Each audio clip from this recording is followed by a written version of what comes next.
Welcome to the GAB Talks by the Independent Press Award. I'm your hostess, Gabby Olzak. Today, we will be speaking with award-winning novelist A.J. Sidransky. Alan's most recent book, Incident at San Miguel, will be released on May 19th. Alan has penned numerous articles, short stories, and historical fiction novels, including his debut, Forgiving Maximo Rothman, which is book 1 in the Forgiving series, and The Interpreter, book 1 in the Justice series. Alan is fluent in Spanish and considers the Dominican Republic his second home and an inspiration for many of his stories. A Bronx native, Alan is a longtime resident of Washington Heights, where he lives with his wife, a political advertising consultant. Welcome, Alan, and congratulations on your new novel. Thank you so much. It's so great to have you. So let's just dive right into it. Incidents at San Miguel, set in 1959 Havana, Cuba, during the Cuban Revolution. It also covers its aftermath. It's a historical fiction piece, and this was interesting. You collaborated with Miriam Bradman Abrahams, a gifted storyteller herself. She really, I've read some of her work. It's fantastic. She's a Cuban-born daughter of Cuban Jewish refugees. So explain to our listeners how this collaboration was born. Sure, absolutely. Be happy to. And let me thank you for inviting me on today. I'm delighted to be here. Thank you. So I met Miriam when I wrote my debut novel, Forgiving Maximo Rothman. When I wrote Forgiving Maximo Rothman, I submitted it to the Jewish Book Council, which is an organization clearly about Jewish books that covers readers and writers all over North America. And I submitted to them for a review. Okay. So they asked Miriam to write the review because she had Jewish Latin roots. And the story of Forgiving Maximo Rothman is actually, well, A, it's set in the Dominican Republic, and B, a good part of the book is based on the experiences of my great uncle who escaped from Nazi tyranny to a place called Sosua in the Dominican Republic, where 850 Jewish refugees survived World War II. So Miriam and I, as it turns out, had a mutual friend. And she introduced us about a year after the book was written, or the book was released. And we met for lunch and we became friends. Now, Miriam has done some writing, and she had often said to me that she wanted to write sort of a memoir about the experiences of her family during the Cuban Revolution. And of course, you know, life has a way of taking us to certain places, and she was busy, as was I, with other things. And then in the summer prior to the pandemic, which was about 2019. Yeah, it was 2019. It was about 10 years after I published Maximo. No, wait, it was about 6 years after I published Maximo Rothman. She contacted me and said to me that, you know, her children are gone now and she has time to start thinking about writing something. And she said, when I look over her material, she had about 85 pages worth of material that she collected over the years, interviews, notes, stories, whatnot. Material about her family, Alan? Yes, it was about her family primarily and their experiences during the revolution. Her family came to Cuba in the late 1920s. Her parents were born there. They met there. They were married there, and then Castro arrived. So I'll get more into their story. So Miriam said to me, "Would you look this over?" And I did. And she said, "What do you think?" And I said, "Well, it depends on what you want to write." Said that this material is really not a memoir, because a memoir is a very specific form and format, and you don't have a memoir here. I mean, if you want to write a memoir, you have to write it about the effect that this story had on you, not on your father and his brother. Right. So I said, well, you could write a family history. I said, but you have some great material here. Would your parents and you consider speaking with me a little bit? And perhaps I would use some of this material to build a novel around it, because you have very dramatic stuff here. So she spoke to her folks, who said, yes, absolutely. And I went down to Brooklyn, where her parents live, and we spent some time together, a good amount of time together. And I determined that, you know, this would make a great background for a novel. I mean, the truth is that, you know, lots of people have lots of stories. And that's sort of what I specialize in. I write stories about ordinary people who caught up in extraordinary circumstances, like the Cuban Revolution. And you know, when I sat down and spoke with the parents and I heard the stories that they had, I knew that I had stuff there for a good novel that I could build around. The thing is that people will often say to me after they hear me speak about, either the interpreter or Maximo Rothman, they'll say to me, I have a story. And I say, well, I'd love to hear your story. And they tell me their story. And I say to myself, well, it's a great story, but it won't carry a novel. This story I knew would carry a novel. This carried a novel. So the story focuses on a Jewish Cuban family, specifically two brothers, loosely based on Miriam's father and uncle. And two brothers are Aaron and Moises. Am I pronouncing that correctly? Aaron and Moises in Spanish. Okay. We call him Aaron Moses. Okay. Yeah, we could. That's right. And they're actually diametrically opposed sides of the political spectrum. What's the main theme of this story? Well, okay, the main theme here is ultimately, what is your responsibility to your sibling? To your sibling. Okay. This is your blood. How much obligation do you have to this person, depending on the entire situation? And, what do you do for your sibling simply because he or she is your sibling? In this particular case, that responsibility, in this story, that responsibility shifts from one side to the other as the government shifts. Right, during the Cuban Revolution. So I want to go back to your debut novel and your protagonist, Maximo Rothman. Sure. He said, life is too short to make enemies of those we love. Yep. Seems like also a significant thread in your novel, Incidents at San Miguel. Tell us about that. Well, it's a significant concept that runs through all of my work. And it's something that I've thought about on a personal basis. I think maybe everyone thinks about this. We can get into situations with friends and family where we may not agree with them on something. We may do something hurtful to them. They may do something hurtful to us. The question is about forgiveness. At what point do we forgive the other person? At what point do we say, my love for you and my relationship with you is more important than whatever the thing that you did or I did, and we need to put that behind us and move forward? In the case of Maximo Rothman, without ruining the story, because it doesn't really become evident until the last page, as is the case with Incident at San Miguel, the real truth of why Moises did what he did for Aaron is in the last few pages of the book.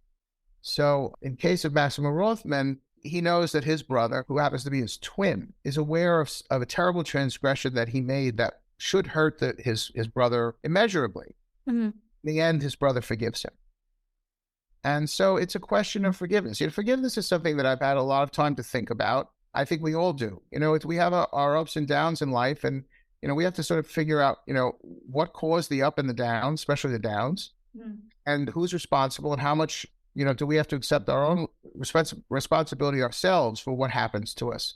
At the same time, to be able to say to someone else, yeah, it happened, but I forgive you because you're worth more to me than that particular incident. Why, Alan, was this story important for you to tell? Like you said, a lot of people approach you and say they have a story to tell, but this one resonated with you, Miriam's story. Why was it so important to share? There were a number of reasons why it was important to share. The first was that, she and I had talked about it for many years. So the side question is, why would she come to me? It wasn't just because she knew me. As she states in her foreword, she knew a lot about me and my connection to the Latin world, my connection to the Jewish world, my personal family experiences, and she thought that I would be able to handle her story. I kind of felt the same thing going in the other direction. Mm-hmm. So, at the time that she came to me and I started reviewing her stuff, I had lunch with a friend of mine who is a guy named Led Black.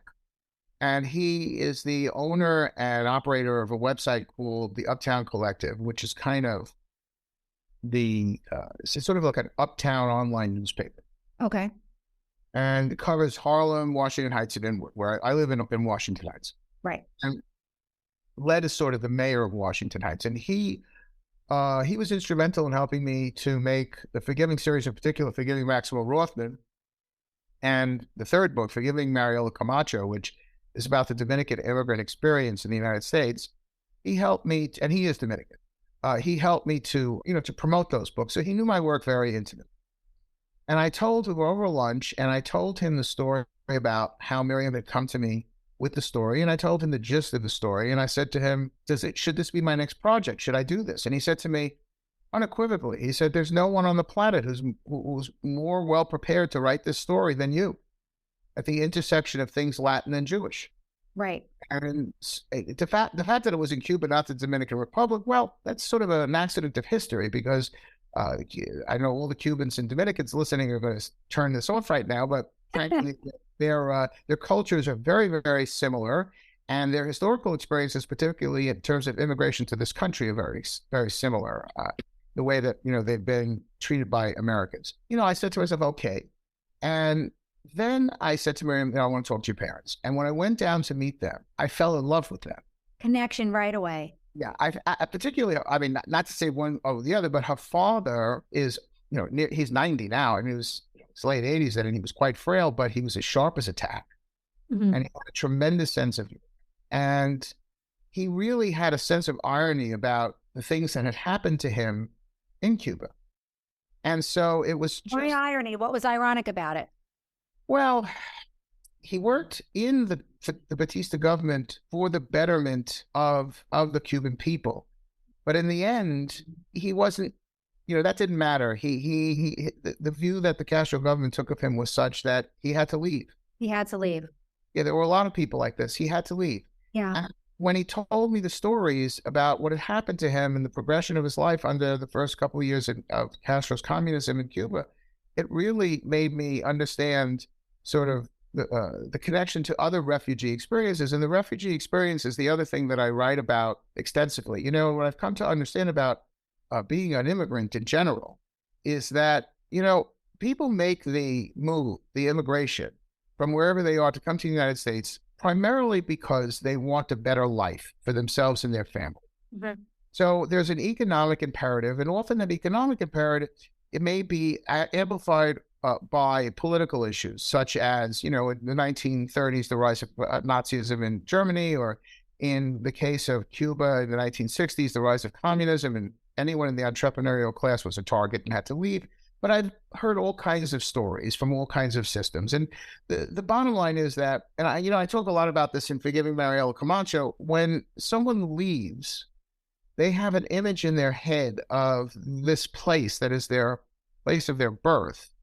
It's seared into their mind. And they go away to another place, which is never really how they expected it to be.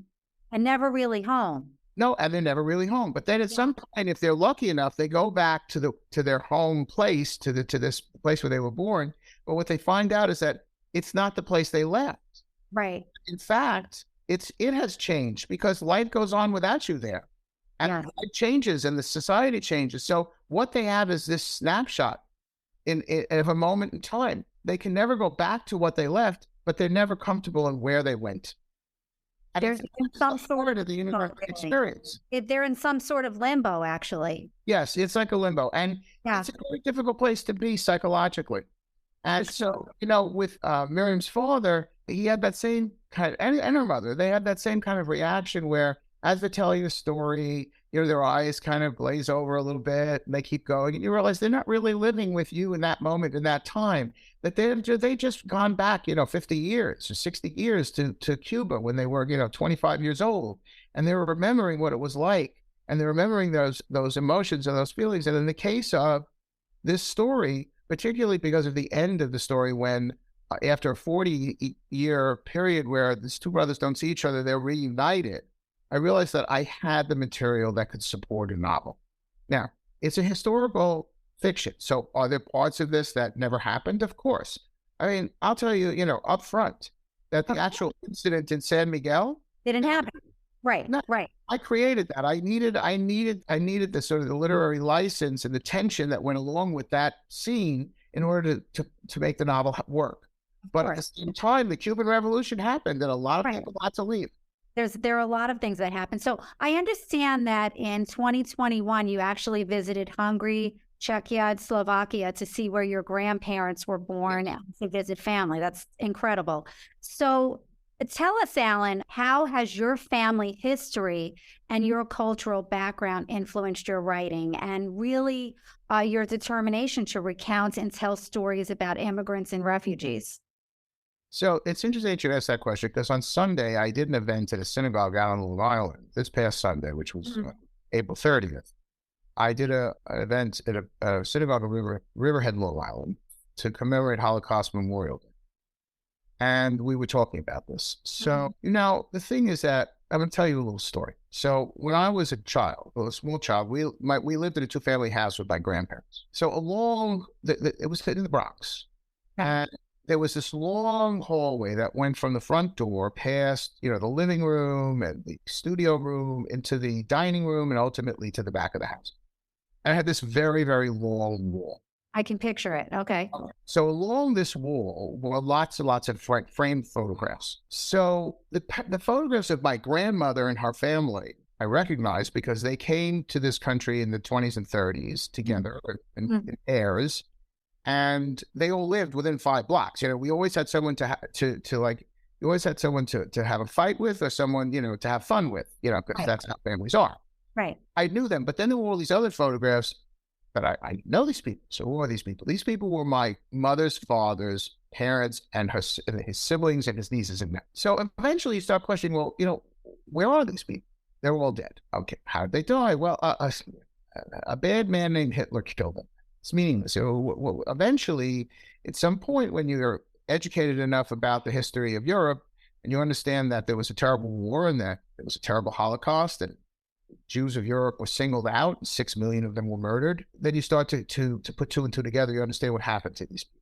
Right. The truth is that those photographs, they have haunted me my entire life. I'm named after 2 of those victims.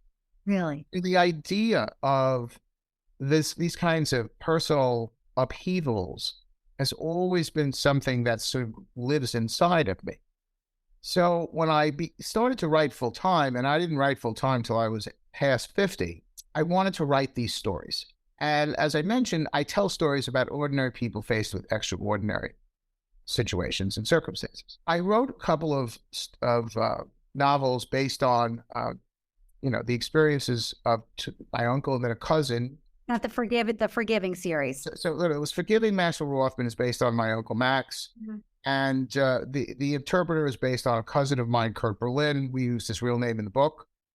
And so, I kind of explored the world of fascism and its effect on the Jewish world and, and a certain aspect of the Holocaust, which was not life in a concentration camp, because frankly, I don't have the chops for that. I never was in a concentration camp. My parents weren't in concentration camps. I leave that to those people to write those stories. Right. You talked about that. You've said you're really fundamentally against writing about that because yes, I am fundamentally against that. That should be the preserve of history texts and sociology texts. It should not be the material for popular Holocaust literature, because no matter how bad you might make it as a writer, you can't make it bad enough, and it cheapens the experience and the history. Okay. So how this relates to the trip to Hungary was, I started working on this book. And, when I heard this story, I realized, there were so many similarities and sort of, that what happened to people of a certain socioeconomic class in Cuba and to a certain extent, to the Jewish population, in Germany in particular, in the initial period before World War II started and before the final solution was determined. So my son graduated law school and I wanted to give him a special gift. So the 2 of us went to Hungary, the Czech Republic, and Slovakia, which was the old Austria-Hungary, to visit where my grandparents came. And when we were in Budapest, we went to a museum called the Museum of Terror. And I'm using that term, museum, I'm using that a little loosely. It was the brainchild of a certain Viktor Orban. Orban is he's the Prime Minister of Hungary, and he is also the poster boy for modern day fascism. So Orban had a little bit of a brainchild. There's a building in Budapest that was the home of a very, very wealthy family prior to the German invasion of Hungary in 1944. And he immediately, he threw them out. He evicted them from the building. He took the building, and he gave the building to the Gestapo and the SS. And this was the center, their administrative center in Budapest from 1944 to 1945, and they would torture people in the basement. So when the Russians showed up in, I think it was January of 1945 or thereabouts, they ran west, and when the Soviets showed up, they took over the building and they simply handed it over to the Hungarian Soviet secret police. So the Hungarian Soviet secret police, they operated in this building until the fall of communism in 1989. The story that this museum pretends to tell is a sort of a rewritten history under Orban thought.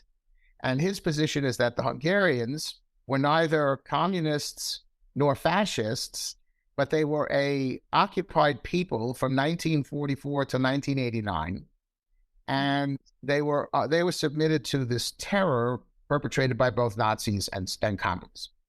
So what I came to understand when we were in this museum was that while communism and fascism have diametrically opposed economic systems, one is communist, the other is unbridled capitalism, it's corporate state capitalism. Right. They share a system of social control, and that's what they have in common. And so that in fact, there are lots of similarities that result in people becoming persecuted and people becoming refugees in both systems. And it sort of depends on the system. In Cuba, again, I don't want to get into a territory where I want to compare, the Holocaust to the experience of Cubans under Castro, because the Holocaust is a unique event in human history. Right. But in communist systems worldwide, whenever a communist government takes over, the entrepreneurial class becomes a target. And that was the case. That was most definitely the case. And yeah. in the case, look, one of the key stories in this book, one of the key stories is about how Che Guevara asks the Aaron Cohen character, who was based on Miriam's father, to write a brief explaining how he might be able to nationalize the shoe and leather tanning industries. Because he was an attorney. Because he was an attorney for the National Bank of Cuba. Mm-hmm. But in fact, what that really was a test. Because Che Guevara knew full well that this person's father owned leather tanning factories and shoe businesses. Okay. It was and that part is true. Where his loyalty was to see where is your loyalty. I'm glad you brought up Che, because I want to ask you. In many of your books, you have you bring up very prominent people: Che Guevara, Marxist revolutionary guerrilla leader, second in command to Fidel Castro. So, question for you, Alan: if you could, which giant of history would you like to meet, and what would you ask him or her? Does that have to be an evil person, or could it be anyone? It could be anybody you want. Wow, that's a big question. There's a bunch. I can tell you the guy who's at the absolute top of the list, and let me put it this way: the guy I'd like to have lunch with. Okay. Barack Obama. Oh, okay, that's a good one. Okay, and what would you ask him or say to him? I would want to discuss with him his experience as president in terms of his approach of trying to be, he tried to work with the other side. Yeah. Right. He tried to accommodate them. Mm-hmm. And in retrospect, does he feel that was the right approach, or should he have been more set on setting out his own agenda and getting it done, rather than to try to do what he did by including the other side to make them feel comfortable?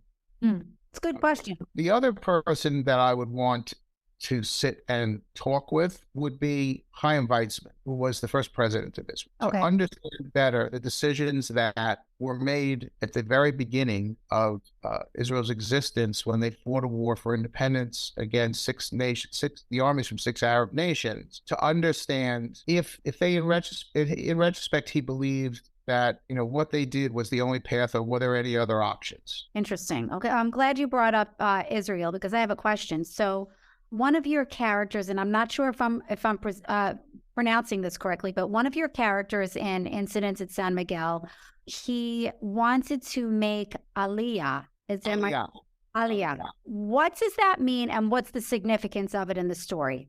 And I know it all ties into people immigrating and refugees. And tell us a little bit more about this, because I found Aliyah. All right. So in the Hebrew language, when you go to Israel, to the Holy Land, okay, let's use that term. When you go to the Holy Land, you make Aliyah. Now, Aliyah, the root for that word means to go up. So, for instance, in Spanish, subir is to go up. You don't vamos arriba. Okay, Vamos arriba literally means, is a translation from English, go. Oh, quickly. Right. Okay. There's a word in Spanish, subir, which means to go up. We have the same word in Hebrew, but we have a Hebrew word. It's la'alot. So aliyah, different verb form, means to go up. When you leave Israel, so let's say you visit Israel and you come back to the United States, the verb is yored, to go down. Mm-hmm. Spanish has the same thing, bajar, to go down. Huh? Okay, so it's not that you can't literally translate from English to either one of these languages because they have specific words for this. So in modern Hebrew, when someone leaves their place of birth and goes to live in Israel, it's referred to as making aliyah, to go up, that you're going up, literally in a metaphysical. So how did this connect to the character in the book? Okay, so this actually happened. This was true. So this is one part of the book that is actually true. Actually true, yes. So what happened was that Miriam's cousin, her first cousin, who was the son, I think it was the older son of her uncle Solomon, who stayed in Cuba and was a confirmed communist and a member of the government, his son rediscovered his Jewish roots and decided that he wanted to go to Israel to live. He wanted to make aliyah. And that's making aliyah. Okay. So when he did this, when he decided to do this, and he told his parents that he wanted to do this, it was difficult. Because first of all, Cuba had not had diplomatic relations with Israel, I think, since the 1967 war, the Six-Day War. So there was no direct way to do this, which meant he needed help, both economically and in terms of, logistics, just getting visas. And he'd have to go to the United States or Canada first. And I should note that, the Jewish Agency for Palestine was the Jewish Agency for Palestine, not just the Jewish Agency. The Jewish Agency is instrumental in bringing Jews from obscure places all over the world to Israel. And in the late 1990s, they did run an operation where about 1,200 Cuban Jews made aliyah to Israel. Mm-hmm. And that was in 1998. Although he was not involved. The real person from this character was not involved in that. When he told his father that he wanted to do this, his father said, well, you need to contact your uncle. And he helped him. So the reason why, it's very, very difficult for anyone to explain that connection that we as Jews have to our heritage and specifically to Israel. Yeah. Okay. When I went to Israel for the first time, I was in 1983 and I was 26 years old. When I got off that plane, I felt like I was coming home. I just got chills. That's really interesting. Yeah. Okay. So why is that? Okay. Because, and then I'm going to reference back to my trip to Hungary. Let's say, I'll give you an example. One of my dearest friends is Italian on both sides. And some years ago, he and his wife, who's also Italian on both sides, went to Italy on a vacation, and they went to the villages where their grandparents were born. And, he said to me, it really was incredible to go there. And not only to see where they walked as children, but to shake hands with people who are my relatives, who I didn't even know existed. So there's a very tangible physical connection for my friend and his wife when they go to Italy. Really, really tangible, because there's still family there. For most Jews, if we go to Europe, regardless of where in Europe we go, whether it's Salonika, Greece, or Warsaw, Poland, or Paris, or wherever, if we're going to where our grandparents were born, or our great-grandparents were born, or even our parents were born, the community is gone, and the trappings of the community have been destroyed over the last 80 years, both during the war and after, particularly in Eastern Europe under communism. The remnants of those trappings are in Israel.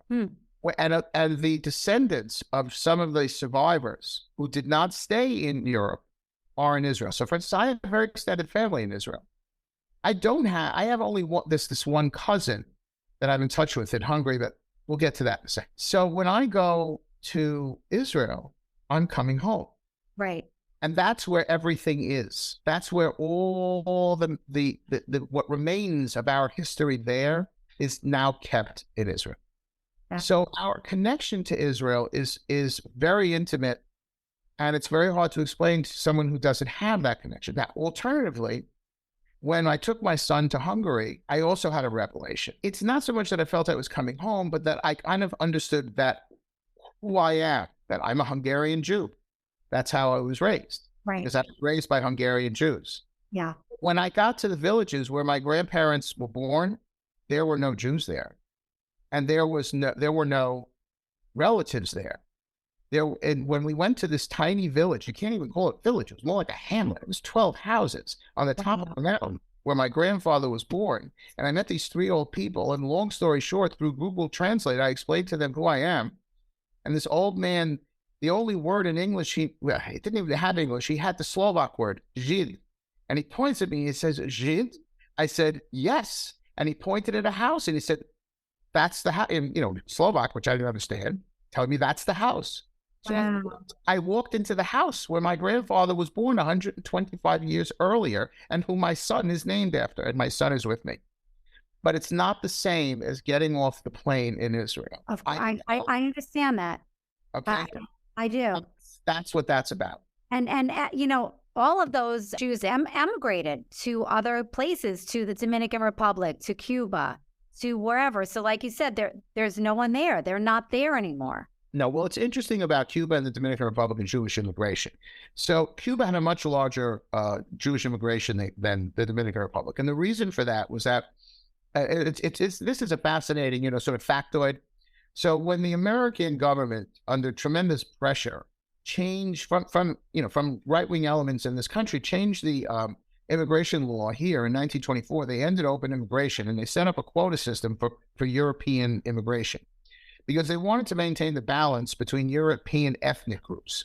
What percentage of the ethnic group of Americans came from Poland? What came from Italy? What came from France, England, Sweden, et cetera, et cetera. So this quota system was set up, which I must add did not take in, Jewish, the fact that you were Jewish into account at all. So after 1924, but at the same time, there was no limit on immigration from Latin America, which today, is such an enormous question. It's such an enormous issue. Oh, we're being overrun by Spanish-speaking people from Latin America. Yeah. Unless they come from Cuba, in which case it's okay because Cuba's communist. Okay.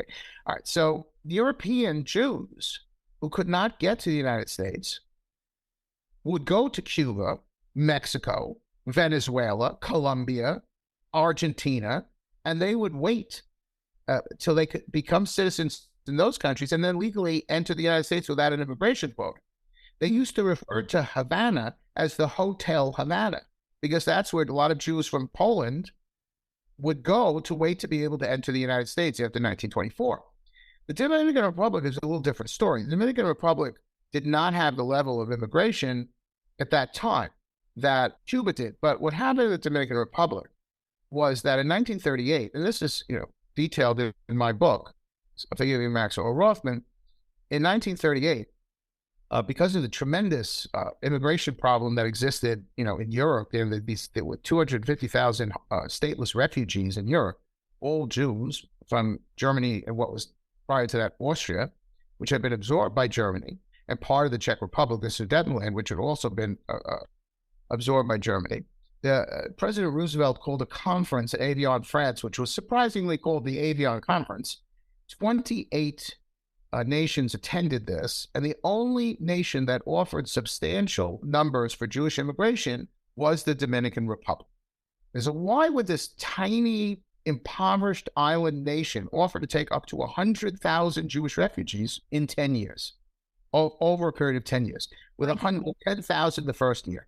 Because the fascist dictator of the Dominican Republic, who was a nominal ally of the United States, Rafael Trujillo, he had massacred some 25,000 Haitians a year earlier along the Haitian-Dominican border, something called the Parsley War. Mm-hmm. And the Roosevelt administration was furious with him. He wanted to get back into their good graces. So that was reason number one. Reason number two was that Trujillo himself, who was actually dark-skinned and covered himself with pancake makeup to make himself appear lighter. Wow. He was a terrible, vicious racist.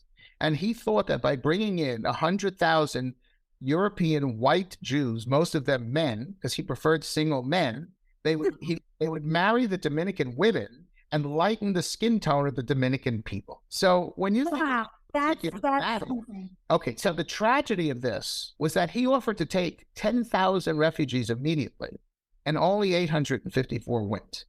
So why is it that only 854 refugees went? Because the international Jewish leadership, to their shame, did not want large numbers of Jewish refugees from Europe going anywhere but Palestine, which was then under British control. They wanted to force the Brits to open up Palestine to Jewish immigration. The Brits had closed it off because of their relations with the Arabs. That goes way back. So as a result, the Dominican Republic only, there was only 854 people went. There were other stragglers who went elsewhere, but Sosua only attracted 854 residents. So, there are other countries, though. For instance, on my father's side, I had a lot of immigration from Poland to Mexico. They went to Guatemala first, from Guatemala to Mexico. And then from Mexico, they entered the United States at El Paso. Now, most of them live in Texas or in California. So, in Cuba, there was something like 15,000. Yes, there were 15,000 Jews in Cuba. Right. The Jews who left after most of whom left after the revolution. 90% left after the revolution. That's a huge amount, 90%. Yeah, the reason behind this was very simple, is that most of them were business owners. Right. And you said it was entrepreneurial based, not anti-Semitic. Right. There was, and Cuban Jews will tell you, that there was virtually no anti-Semitism in Cuba. That just was not the problem. Right. They weren't even referred to as Jews. For the most part, in Spanish, the Cubans referred to the Jews as polacos, which means Poles, because most of them came from Poland. Okay, interesting. So I want to switch gears a little bit. You said, Alan, that the writer is in every character. So which character do you connect with the most? This book? It could be, let's talk about this book. Or if there's really another one that you really connect to in one of your other novels, let us know. In this book, I think I connect with I connect with Solomon or the Moises character more than I connect with our own character, because my own politics prior to writing this book, and that's interesting because it really kind of changed my viewpoint about certain issues of politics. I really do sort of identify with him more. I am a very idealistic and very altruistic in terms of politics, and I believe in an egalitarian system where all people have what they need and all people are treated fairly, and that's sort of the basis of the economic and theoretical basis of communism. Unfortunately, as I mentioned earlier, communism adopted and adapted a method of social control that puts it on a square footing with fascism, and what they might claim to have accomplished is far outweighed by the treatment they have given to people who don't agree with their political and social views. So in this case, yes, my altruism and the altruism of that character comes more from me, particularly in the respect that I had the opportunity to interview Miriam's father extensively. At the same time, I sort of acknowledge that it just didn't work out. But as I was saying, I interviewed Miriam's father extensively, but in terms of her uncle, I couldn't interview him because he was dead. He had died in 2012. So I did manage to speak to people who knew him and ask them questions about him. Miriam's father, Miriam's mother, Miriam's aunt and uncle, her cousins, in order to determine, to understand more about him and who he was. And it's not to say that I don't identify with the terrible struggles that our own character faces. I do. I mean, I absolutely do. But if you're asking me who is sort of more reflective of me, I'd say certainly politically, at least before I wrote this book, the brother. Yeah, the brother. Yeah. The brother who stayed in Cuba. Yeah, yes. In general, in my other books, people who know me, who've read my books, will tell you that the Kurchenko character in the Forgiving series was pretty much 90% me. Ah, interesting. Okay. So if you want to get to know the real Alan, definitely read that book. So tell us, you've also said this, why is it important to pay it forward? I'm a really big believer in that. It's so important. You should help whoever you can help. And, my grandfather used to have this expression, you don't do something for a thank you. Right. And if someone comes out and does something for you out of the goodness of their heart, you should always keep that in mind. And when you have an opportunity to do the same, you should do it. It's all about the love you spread. Okay. Sure. And so I believe that. The problem is that people don't really see that today. So, Alan, you're an avid student of history, a voracious reader. Yes, I am. I really read a lot of books. Yeah, and you said that you got that from your parents were avid readers. You said also. My parents were always avid readers. My parents always had a book on each night table. That's one. So, which author has influenced you the most? Oh, there's a few. Okay, so the biggest influence, the author who made me want to be an author. Okay, there's two. Okay, I'm waiting. There's three. Okay. With three. Okay. Dr. Zhivago. That book changed my life. Boris Pasternak. This was the most lyrical, consuming work I had ever read, and I read it as a teenager. Wow. And it blew me away. It's a combination of the story, the prose, and the way it's just his way of telling the story and the elements of the story. You know, a good story has to have certain things. It needs a little history. It needs a little mystery. It needs a lot of tension. It needs a little bit of romance. That sounds like a lot of your poems. Yeah, that's, you know, that sort of structure and form had a lot of influence. The second was Leon Uris, and my books, or the structure of my books, reflect the structure of his books in a certain way. Although today you can't get away with, as an author, what he got away with, which is to tell one story for 100 pages and then, you know, go to part two and start with another story and tell another story for 100 pages and then switch back, you know, at page 300. You can't do that anymore. And he was an author of historical fiction. Yes, he wrote historical fiction. He wrote historical fiction all over the world. I mean, he wrote, you know, Exodus. He wrote 18. He wrote The Hodge. He wrote Trinity, which was about the Irish Revolution. It just fantastic storytelling. But he also wrote 700-page books. You can't get a 700-page book published today. I mean, when I wrote The Interpreter, the first draft of The Interpreter was 550-ish pages. That was cut down a lot. The publisher said to me, no. And you have about 350 pages. So short attention spans, Alan. Well, you know, listen, readers, when it's interesting, because a Jewish book council told me that when book clubs come to them and say, give us a list of 10 books to read this year, one of the questions they're asked is, how long should the books be? And uniformly, they say between 300 and 350 pages. Interesting. Okay. So the third is Ernest Hemingway.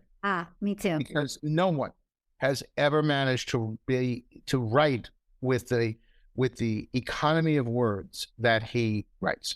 I agree. He's been a huge influence in my life too, his writing. Yes, I agree.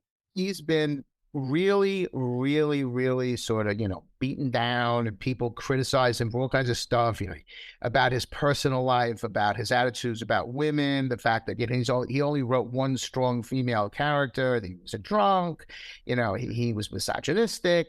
Okay. Right. No, it was also 100 years ago. So right. Yeah, exactly. Look at his work. And he was also a brilliant writer. So, right. Yeah. Those are my top three. The close number 4 is Isaac Dynson, you know, Karen Blixen. So what was the last book you read that you loved? Okay, so the last book I read that I loved. All right, well, there's a lot, you know. Okay, I read a book while I was down in the DR. There's 2 that I recently read that are really worth noting. So one is a book called The Prodigal Spy by Joseph Cannon. I've read almost everything Joseph Cannon has written, and the man is just brilliant. And I wish I could write as well as he does. And he writes post-war spy novels primarily, but he has a tremendous style, and it's just the pace of the novels is great. You know, one of the things that I've been criticized for is that there's not a lot of description and there's not a lot of internals, because I like action and I like dialogue. Mm-hmm. That's what I include. He does the same thing. It's a lot of dialogue. You don't have to, you know, I don't need to know what color everybody's shirt is. Right. How long her hair was. You know, I don't even need to know what color the woman's hair is, because let me imagine the character myself. Right. It's a different way of writing, but yeah. Absolutely brilliant. And it's fast paced and I love it. And I would read anything he wrote. The other book that I was just talking about that at lunch, this book at lunch today, is a book called House on Endless Waters by an Israeli writer called Emuna Elon, and it was written in Hebrew, and I read it in translation. And it's a fascinating book. Look, it's very literary, and I don't usually go for very literary for personal reading, but honestly, this was so unique.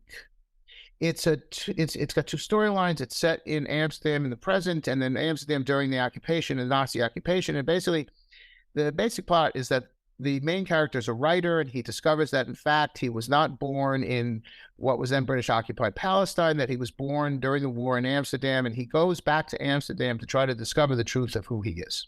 Oh, that's right up your alley. Oh, fantastic. Yeah, that sounds great.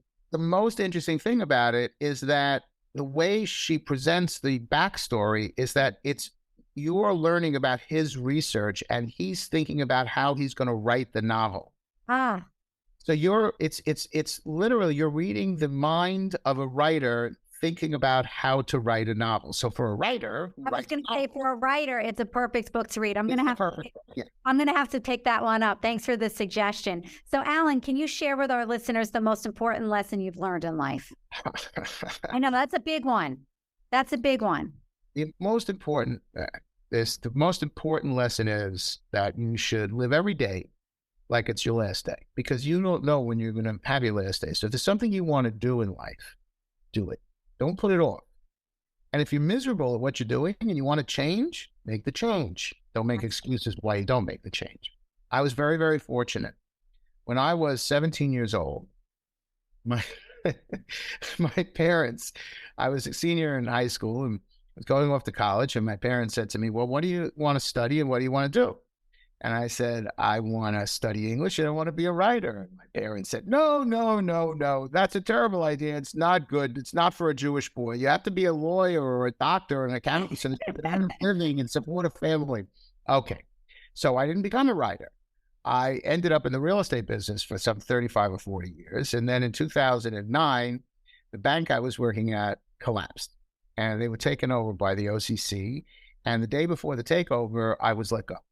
So this was the middle of the Great Recession, and I had no job. And my wife says to me, what are you going to do? You can't sit here all day. And I'm like, well, I think I'm going to get certified as a personal trainer, and I can make some cash, and then I want to finish writing my novel, which was Forgetting Maximo Rothman.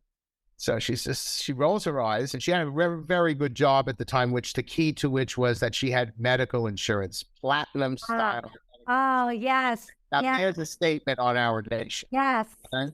So she said to me, fine, go finish it. I'm tired of hearing about it. So I was 53 years old when I published, Forgiving Maximo Rothman. But I achieved a lifelong dream. I had wanted to be a novelist since I was a teenager. And my best friend from high school, when I published the book, he sent me a note, private message on Facebook when he saw it. Because I put it up on Facebook. And he said, I'm so happy for you because I know this is what you wanted since you were 16 years old. That's amazing. So if you want something, go out there and get it. Don't make excuses why you didn't do it. Just do it. Well, you're living proof of that, Alan. This has been really so much fun. So, Alan, tell us, what are you working on now? Well, okay. So I've done enough stories and books on fascism and communism, political turmoil, and miserable refugee lifestyles and immigration. Okay. I'm done for a while, although there is one little story in the back of my head. Always is. But it's so ugly that I don't know if I can write it.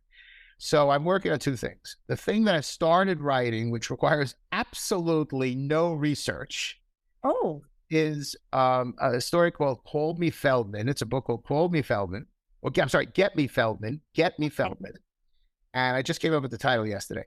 And Get Me Feldman is based in it's a story that's set in a adult retirement home in Southeast Florida, in Broward County. Wow, you're really changing. 2010. Okay. And it's sort of a modern adaptation of the relationship between Valjean and Javert from Les Miserables. And so that requires absolutely no research because I've visited many of those retirement homes. There are was and aunts and uncles and grandparents.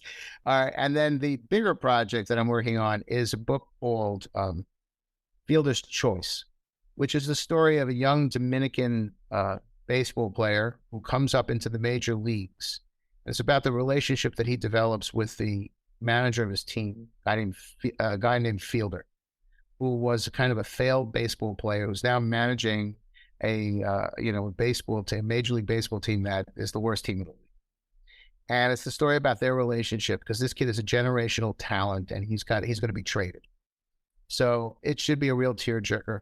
And I'm hoping with this book, with the baseball book, that men will actually read it. Because men know, I'm sorry, I don't read novels. It's a make-believe. I like to read history books and books about sports. It's about baseball, so you could draw them in with that. I'm hoping that the baseball element will draw them in.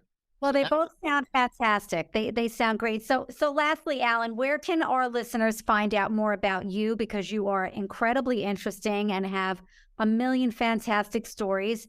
And also, where can they purchase Incidents at San Miguel and your other novels? Okay, so let's talk about purchasing first. Mainly, I market my books on Amazon. You can go to A.J. Sidransky. You can search A.J. Sidransky or the titles of any of my books on Amazon, and it will bring you to the page where you can purchase that book. My books are available in Kindle, hardcover, softcover, Audible, and large print. You can go to my website, www.ajsidransky.com. All my books are outlined there, and you can also reach me at aj@ajsidransky.com. And I am available for both Zoom and in-person events. I do small groups like book clubs, and I do large groups of hundreds of people where I talk about my work and where you can buy my books. And that's pretty much where you can find me. I'll tell you honestly, I mean, I'm on Facebook a little, but I'm not an Instagram kind of guy, and I'm definitely not a Twitter kind of guy. So, it's easier to reach me by email through my website, or you could look for me on Facebook at either Alan Sidransky or A.J. Sidransky author. Perfect. Alan, it was a pleasure chatting with you today. Incident San Miguel, fantastic. It was really fun. Thanks so much. Thank you so much. It was a pleasure being here, and I hope that we'll get to see each other again. Absolutely. Listeners, next time on the GAB Talks, we will be discussing artscapes with poet Lee Woodman. This is your hostess, Gabby Olzak. Until we meet again, keep on reading.